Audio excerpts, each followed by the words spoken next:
ఆయన పెట్టిన రికార్డు బద్దలు కొట్టడానికి ఆయనకే 9 సంవత్సరాలు అయితే పట్టింది. కానీ చివరాఖరికి ఆయనే బద్దలు కొట్టాడు. అదేంటంటే 'ఖైదీ నంబర్ 150' సినిమా యొక్క యూఎస్ఏ ప్రీ సేల్స్ ఎంతంటే, అంటే ప్రీమియర్ ప్రీ సేల్స్ ఎంతంటే $1.27 మిలియన్ అనమాట.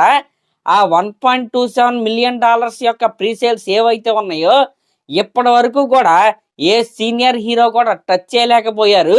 మళ్ళీ ఇన్ని సంవత్సరాల తర్వాత మనశంకర్ వరప్రసాద్ గారు సినిమాతో చిరంజీవి గారే ఆ రికార్డును అయితే కొట్టాడనమాట. ఈ ఎంఎస్విపి సినిమాకి ప్రీమియర్స్ యొక్క ప్రీసేల్స్ నెంబర్ ఎంత తెలుసా? యుఎస్ఏలో $1.3 మిలియన్ అయితే ఈ సినిమా అయితే క్రాస్ అయింది. ఇంకా బుక్ మై షోలో ప్రెసెంట్ అవర్లీ స్టాట్స్ కనుక మనం చూసుకుంటే గంటకి 28,000కి పైగా టికెట్స్ అయితే బుక్ అవుతాయి అనమాట.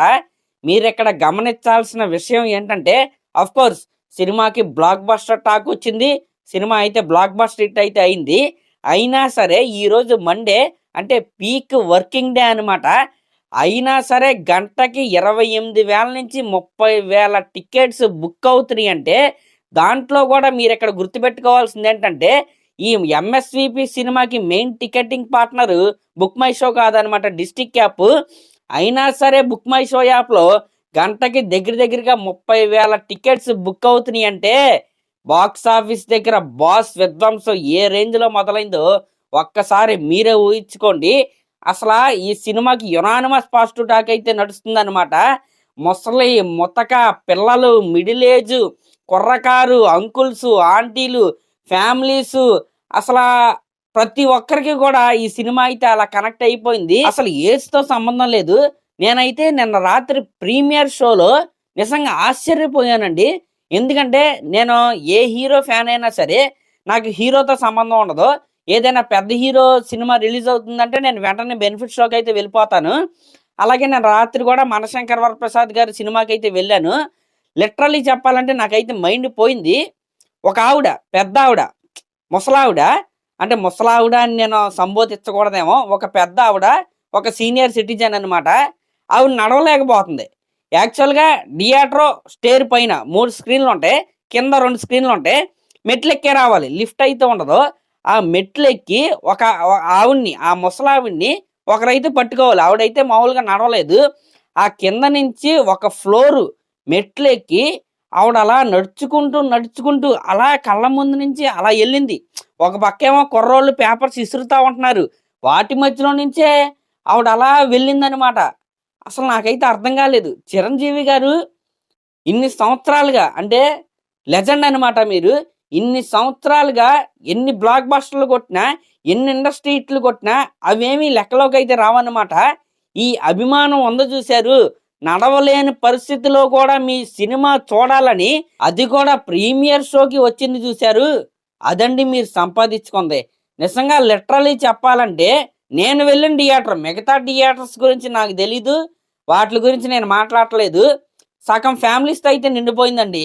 నిజంగా అది ప్రీమియర్ షో అంటే ఎలా ఉంటుందో తెలుసుగా. కుర్రోళ్ళు అడవుడి, పేపర్లో అది ఇది, పోలీసులు కాపలా ఇదంతా ఉన్నా సరే ఫ్యామిలీస్ వేసుకుని నిన్న రాత్రి సినిమాకి అయితే వచ్చారు. నిజంగా చిరంజీవి గారు, మీరు ఎవరి సజెషన్స్ వినవలసిన అవసరం అయితే లేదు. మీకు ఏ సినిమా నచ్చితే అదే చేయండి, అదే చూస్తారు. ఈ మనశంకర్ వరప్రసాద్ సినిమా అనౌన్స్ అయినప్పుడు, ఈ సినిమాకి అనిల్ రావుపూడి గారు డైరెక్టర్ అని అనౌన్స్ అయినప్పుడు నిజంగా ఒక్కొక్కరు మామూలుగా ట్రోల్స్ అయితే వేయలేదు.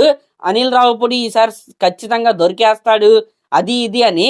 ఇంకా రీసెంట్గా ట్రైలర్ రిలీజ్ అయిన తర్వాత కూడా నేను చాలాసార్లు అయితే చెప్పాను, ట్రైలర్ బాగున్నా సరే బలవంతంగా ట్రోల్స్ అయితే వేస్తున్నారని. ఇప్పుడు ఏమైంది, సినిమా అయితే బ్లాక్ బస్టర్ అనమాట. అంటే ఇక్కడ క్రెడిట్ మొత్తం చిరంజీవి గారికి నేనైతే ఇవ్వను, ఖచ్చితంగా అనిల్ రావుపూడి గారికి అయితే ఇవ్వాల్సిందే. ఎందుకంటే ఈ సినిమా స్టోరీ అంత కొత్తదని నేనైతే చెప్పను. పాత స్టోరీయే, ఆల్రెడీ మనం కొన్ని సినిమాల్లో చూసినటువంటి స్టోరీ ఇది. కానీ ఈ స్క్రీన్ ప్లే ఏదైతే ఉందో అది చిరంజీవి గారి క్యారెక్టర్ చుట్టూరు కూడా అనిల్ రావుపూడి గారు అయితే రాసుకున్నాడు అనమాట. దానివల్ల ఈ సినిమాలో చిరంజీవి గారు చెప్పే ప్రతి డైలాగ్కి అసలు నిజంగా ఆయన నవ్వితే మనం నవ్వుతాం, ఆయన ఏడిస్తే మనం ఏడుస్తాం, ఆయనకి కోపం వస్తే మనకే కోపం వస్తుంది. అంటే ఆ క్యారెక్టర్కే అంత కనెక్ట్ అయ్యే విధంగా ఆ క్యారెక్టర్గా అనే బదులు ఆ స్క్రీన్ మీద ఉన్న మెగాస్టార్ చిరంజీవి గారికి కనెక్ట్ అయ్యే విధంగా మన అనిల్ రావుపూడి గారు అయితే ఈ సినిమాని అయితే తీశాడు. నిజంగా ఆయనకి ఫ్యాన్స్ ఎన్ని థ్యాంక్స్లు చెప్పినా తక్కువే అనమాట. నేనైతే ఈ వీడియో ద్వారా అయితే అడుగుతున్నాను, అనిల్ రావుపూడి గారు ఇంకొక సినిమా ఖచ్చితంగా మెగాస్టార్ చిరంజీవి గారితో తీయవలసిందిగా నేనైతే కోరుకుంటున్నా. ఎందుకంటే సినిమాలో ఒక్కటి కూడా ఓవర్ ద టాప్ వెళ్దో, అలా అని బిలో కూడా వెళ్దనమాట. అలా సాఫ్ట్గా న్యాచురల్గా మన మెగాస్టార్ చిరంజీవి గారి కామెడీ టైమింగు, ఆ స్టైలు, ఆ స్వాగ్, ఆ వింటేజ్తో అలా నీట్గా అంటే ఒక హైలో అలా వెళ్ళిపోద్ది అంతే. అంటే మనకి ఎక్కడా కూడా అమ్మని ఇదేంటి ఇక్కడ ఇంత ఎక్స్ట్రా పెట్టారండి, అదేంటి ఇక్కడ డల్ అయిపోయిందండి, అసలు అసలు ఆ థాటే రాదు. ఇంకా ఈ మధ్యకాలంలో చిరంజీవి గారి కంబ్యాక్ తర్వాత ఒక కంప్లైంట్ అయితే ఉంది. అదేంటంటే చిరంజీవి గారు ఇమిటేట్ చేసుకోవడానికి ట్రై చేస్తున్నారని. కానీ మనశంకర్ వరప్రసాద్ గారు సినిమా చూసిన తర్వాత ఒక్కడంటే ఒక్కడు కూడా ఆ మాట అయితే అనరన్నమాట. నిజంగా ఆ చిరంజీవి గారిని, ట్రూ చిరంజీవి గారిని స్క్రీన్ పైన అనిల్ రావుపూడి గారు అయితే అలా చూపించారు. జస్ట్ చిరంజీవి అనేవాడిని ఒక బాణంలాగా అలా వదిలి అలా సింపుల్గా వదిలాడు అంతే. అంటే దానికి ఎక్స్ట్రా పౌడర్లో మేకప్లు ఏమీ కొట్టలేదు. జస్ట్ చిరంజీవి గారిని సీన్లో పెట్టి అలా వదిలాడు అంతే. అది అలా దూసుకుపోతుంది అనమాట. ఈ రిజల్ట్ కారణం కూడా అదే. అంత న్యాచురల్గా చిరంజీవి గారి కామెడీ టైమింగ్ కావచ్చు, ప్రతిదీ ఉండడానికి కూడా కారణం కూడా అదే. ఇంక ఈ సినిమా చూసిన తర్వాత సినిమా బ్లాక్ బస్టర్ అనిపించింది. బయటకు వచ్చేసాం, పండగ కొట్టేసాట్రా బ్లాక్ బస్టర్ అనుకున్నాం. ఇవన్నీ ఒక ఎత్తు అయితే, వింటేజ్ మెగాస్టార్ ఫ్యాన్స్ ఉంటారు కదా, అంటే సీనియర్ ఫ్యాన్స్, నాకు చెప్పాను కదా ఒక బామ్మగారు సినిమా చూడడానికి నడవలేని పరిస్థితుల్లో కూడా వచ్చారని. అంటే ఆ ఏజ్ కంటే కొద్ది తక్కువ ఉన్న వాళ్ళు నిజంగా వాళ్ళు సెలబ్రేట్ చేస్తున్నారండి. డ్యాన్సులు, టపాసులు పేలుస్తున్నారు. వాళ్ళ కళ్ళల్లో ఆనందం చూస్తూ ఉంటే అసలు అంటే అప్పటి నుంచి ఇప్పటి వరకు ఇన్ని జనరేషన్లో మారినా సరే చిరంజీవి గారి పైన వాళ్ళకున్న అభిమానం ఏదైతే ఉందో అదైతే మారలేదన్నమాట. అసలు అసలు ఆ అభిమానం చూస్తే నాకైతే చాలా ముచ్చటేసింది. ఈ మనశంకర్ వరప్రసాద్ గారు పండక్కి వస్తున్నారు సినిమా ఏదైతే ఉందో ఇది అసలు సినిమానే కాదు, ఒక పండగ అనమాట. సంక్రాంతి పండగ మన తెలుగు రాష్ట్రాల్లో ఒక 3-4 రోజులు ముందే వచ్చేసింది. పండగ అయితే మొదలు పెట్టండి. ఒక క్లీన్ ఫ్యామిలీ ఎంటర్టైనరు, ఫ్యామిలీస్ బస్సులు వేసుకుని అయితే ఈ సినిమాకైతే చాలా హ్యాపీగా వెళ్ళిపోవచ్చు. ఇక్కడ నేను చెప్పేది ఏంటంటే, కిడ్స్ ఉంటారు కదా, కిడ్స్ ఫస్ట్ హాఫ్లో వచ్చే కొన్ని సీన్లకైతే ఆ కిడ్స్ అయితే కనెక్ట్ అయిపోతారనమాట. ఇంకా లేడీస్ అయితే సెకండ్ హాఫ్కి అయితే బాగా కనెక్ట్ అవుతారు. At the same time gents కూడా సెకండ్ హాఫ్లో మేసాల పిల్లకి ముందు ఒక సీక్వెన్స్ అయితే వస్తుంది. ఆ సీక్వెన్స్ మీరు థియేటర్లోనే చూడండి. నిజంగా అరుపులు కేకలతో అయితే నిండిపోయింది. మెయిన్గా లేడీస్తో పాటు జెంట్స్ ఇద్దరు కలిసి ఆ సీక్వెన్స్కి అయితే అరుస్తారనమాట. ఫాలోడ్ బై మేసాల పిల్ల సాంగ్, ఫాలోడ్ బై ఒక బ్లాస్ట్. అదనమాట మ్యాటర్. నిజంగా సినిమా అయితే ఎక్కడ డ్రాప్ అవ్వదో. ఈ పండక్కి కొట్టేశాడండి, ఆల్రెడీ కొట్టేశాడు. మామూలుగా లేదు. వింటేజ్ మెగాస్టార్ ఈస్ బ్యాక్ అంతే. ఇంకా నెగిటివ్ రివ్యూస్ అంటారా పెద్దగా ఎక్కడా ఏమీ రాలేదు. అంటే ఇప్పుడు కొంతమంది పని కట్టుకుని ఒక 2-3-4 నెగిటివ్ రివ్యూస్ అయితే ఇవ్వచ్చు. ఎందుకంటే అందరూ పాజిటివ్గా ఇస్తున్నారు కాబట్టి కొంతమంది నెగిటివ్గా ఇవ్వాలి. ఇస్తేనే దిష్టి అయితే పోద్దనమాట. పాపం వాళ్ళకు కూడా వ్యూస్ రావాలి కదా. అంటే అందరూ పాజిటివ్ రివ్యూస్ ఇచ్చేయటం వల్ల వ్యూస్ కొద్దిగా తక్కువ వస్తాయి. నెగిటివ్ రివ్యూస్ ఇస్తే వీళ్ళ మధ్యలో వ్యూస్ కొద్దిగా బాగా వస్తాయి అనమాట. దానివల్ల ఒక 2-3 అయితే ఆటోమేటిక్గా నెగిటివ్ రివ్యూస్ అయితే ఇస్తారు. మరి ఇంకా ఇచ్చారో లేదో నాకైతే తెలియదు, నేను చూడలేదు. కానీ ఇస్తారనేది నాకు గట్ ఫీలింగ్ అనమాట. మరి అదనమాట మ్యాటర్. వాటిని అయితే పట్టించుకోవాల్సినంత అవసరం అయితే లేదు. అద్భుతమైన డే 1 అయితే మనం అయితే చూడబోతున్నాం.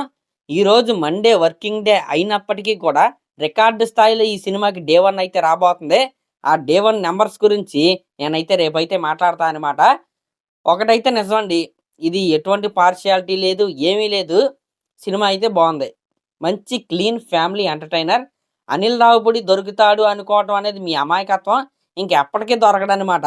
చాలా ట్రై చేశారు, చాలా దారుణంగా రుద్దేద్దాం, సినిమా కొద్దిగా డౌన్ అయినా సరే సోషల్ మీడియా మొత్తం తెగ ప్రచారం చేసేద్దాం, విష ప్రచారం చేసేద్దాం అనుకున్నారు. పాపం వాళ్ళు ఎవరో కూడా వాళ్ళ ఇళ్లలో సంక్రాంతి అయితే ఉండదు ఈ సంవత్సరం. దానికి ఎవరేం చేయలేం. సినిమా అయితే హిట్ అయిపోయింది, ఇంకెవరేం చేయలేరు దానికి. ఇంకా వాళ్ళు యాక్సెప్ట్ చేసేసి చక్కగా హ్యాపీగా సినిమాకి వెళ్ళటం అయితే మంచిదనమాట. అర్జెంటుగా టికెట్స్ అయితే బుక్ చేసుకొని మనశంకర్ వరప్రసాద్ గారు పండక్కి వచ్చేశారు, పండగ తెచ్చేశారు. కాబట్టి అందరూ హ్యాపీగా హ్యాపీగా ఒక 2 పావు తక్కువ 3 గంటలు హ్యాపీగా వరుసగా ఒక 10 మంది ఫ్యామిలీ మెంబర్స్ కూర్చొని హ్యాపీగా నవ్వుకొని ఎంజాయ్ చేసే సినిమా ఇది. కాబట్టి ఖచ్చితంగా ప్రతి ఒక్కరు కూడా ఈ సినిమాకైతే వెళ్ళండి. Thank you.